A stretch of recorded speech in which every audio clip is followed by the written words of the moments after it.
Bonjour à tous. Nous poursuivons la présentation de l'essentiel de mise en page. Dans le premier tuto, nous étions arrêtés à écartement.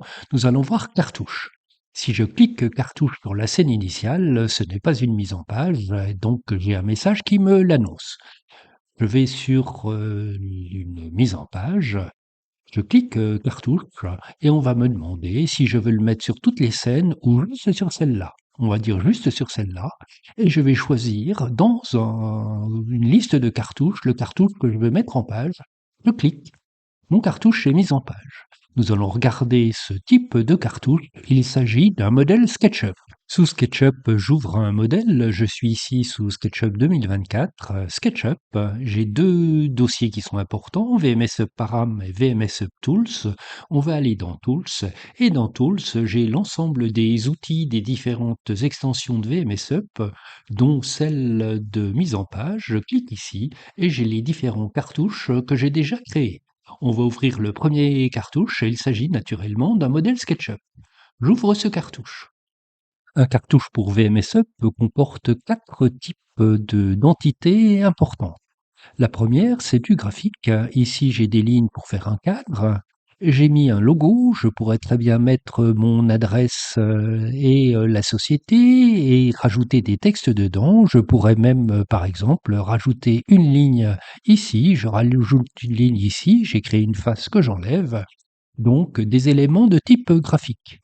Deuxième chose, un groupe qui va en fait contenir des informations qui sont le nom de la pièce ou le nom du groupe qu'on va mettre en page, le nombre d'instances qui existent, la date, l'échelle, le texte libre. Nous allons regarder ça en détail.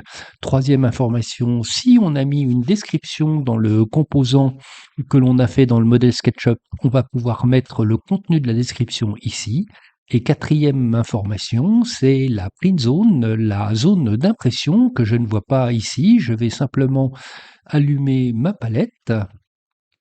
J'affiche ma palette et si je regarde dans la structure, je vois que j'ai mon premier groupe qui est ici avec les différents éléments, le second groupe qui est la description et j'ai un groupe qui est caché, qui est en fait une zone que je vois ici et qui est la zone d'impression, c'est-à-dire que c'est à cet endroit-là que l'on va mettre la mise en page et la cadrer exactement dans cette zone. Cette zone d'impression, je n'ai pas besoin de l'imprimer, donc je vais la masquer, le SketchUp va la reconnaître et donc mettre la mise en page aux dimensions de cette zone d'impression. Le premier groupe qui est ici est un groupe qui s'appelle le texte. Il est impératif de le mettre et ce groupe va contenir d'autres groupes.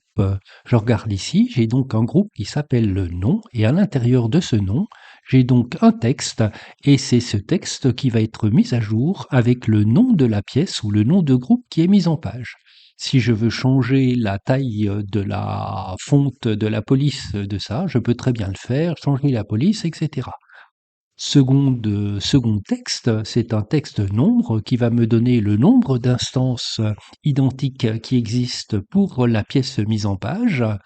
Troisième, c'est une date, c'est la date. Quatrième, c'est l'échelle. L'échelle vient automatiquement en fonction de la mise en page qui est faite. Et enfin, un texte libre qui est là. On peut parfaitement bien enlever un certain nombre d'informations, voire tout enlever. Si je ne veux pas afficher un texte libre, je vais l'enlever. Je ne vais pas mettre ni la date, je ne vais pas mettre ni la date ici. Donc je vais l'enlever, la date, et je vais enlever l'échelle, et je ne vais garder que cette partie-là. Ce type de cartouche peut également contenir du graphique. Ici, j'ai juste mis un cadre, mais je pourrais mettre quelques dessins dedans. Second groupe, il s'agit donc de la description. C'est un groupe qui s'appelle description et qui va contenir un texte qui va être mis à jour automatiquement avec la description que comporte la pièce mise en page. Si la pièce mise en page ne comporte pas de description, ce groupe-là ne va pas apparaître et donc ne sera pas mis à jour. Crossing Group, il s'agit donc de la zone d'impression et donc voilà la structure d'un cartouche. Ici, je l'ai modifié et je vais l'enregistrer sous un nom particulier, fichier enregistré sous. Je suis bien naturellement sous VMS Up Tools, VMS Up Layout et je vais l'appeler mon cartouche. Et ce qui est important, c'est qu'il faut que ce soit préfixé par CART_, mon cartouche. Et je sauvegarde. Sur ma mise en page panneau central, j'active cartouche. On me demande sur toutes les scènes, je vais le faire juste sur cette scène-là. Je vais choisir mon cartouche que je viens de définir. Je clique, mon cartouche est mis en place. Je vois ma ligne supplémentaire qui est là. Et j'ai donc deux seules informations qui apparaissent, le nom de la pièce et le nombre d'instances. J'aurais pu naturellement retailler cette zone, la faire d'une forme différente, aucun problème pour modifier le modèle de cartouche. Si on veut plus de cartouches, je vais simplement le sélectionner et le supprimer. Je fais sup, le cartouche a disparu. Pour remettre un cartouche, c'est facile. On va le faire juste sur cette scène-là. Je vais prendre cette autre cartouche ici. Et donc, cette fois-ci, j'ai toutes mes informations qui sont apparues. Si un cartouche est déjà en place et que je relance cartouche, j'ai une boîte de dialogue qui apparaît avec l'ensemble des informations. Et si je veux changer la date, je peux la changer. Le texte libre, je peux le changer. Et donc, ça se met à jour dès qu'on valide. Je vais sélectionner ce cartouche, l'enlever par sup et regarder dans le paramétrage la zone adaptation du cartouche. Pour l'instant, je suis oui. Je vais la mettre à non et je vais valider et je vais donc de nouveau insérer un cartouche simplement sur une scène, mon A3 paysage, et je vois que dans ce cas-là, j'ai un tout petit cartouche et que la mise en page n'est pas du tout dans la zone d'impression. En cliquant sur ajuster le cartouche, sur cette scène-ci, je vais pouvoir mettre la mise en page dans la zone d'impression et donc adapter mon cartouche à la mise en page. Je peux le faire soit automatiquement en le mettant dans les paramétrages, soit manuellement avec la fonction ajuster cartouche. Le pictogramme échelle permet donc de changer l'échelle de la vue. Si aucune vue n'a été sélectionnée et que je lance échelle, j'ai la possibilité donc de choisir une échelle spécifique, par exemple 2. Je clique, tout est venu à 2 et représenté donc 2 fois plus grand. Je peux faire une adaptation de cartouche, voici.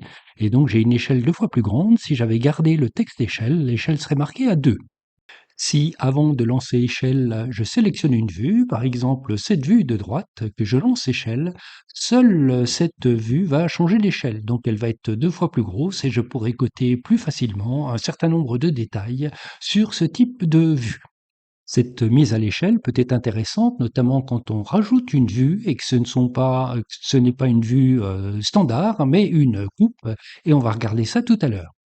Sur une mise en page, on peut rajouter des vues, on peut d'une part déjà en enlever. Si j'enlève cette vue-là et que je rajoute des vues, je vois les vues qui ne sont pas présentes. Donc j'ai une vue de gauche, une vue de dessous, arrière en bas ou arrière à droite.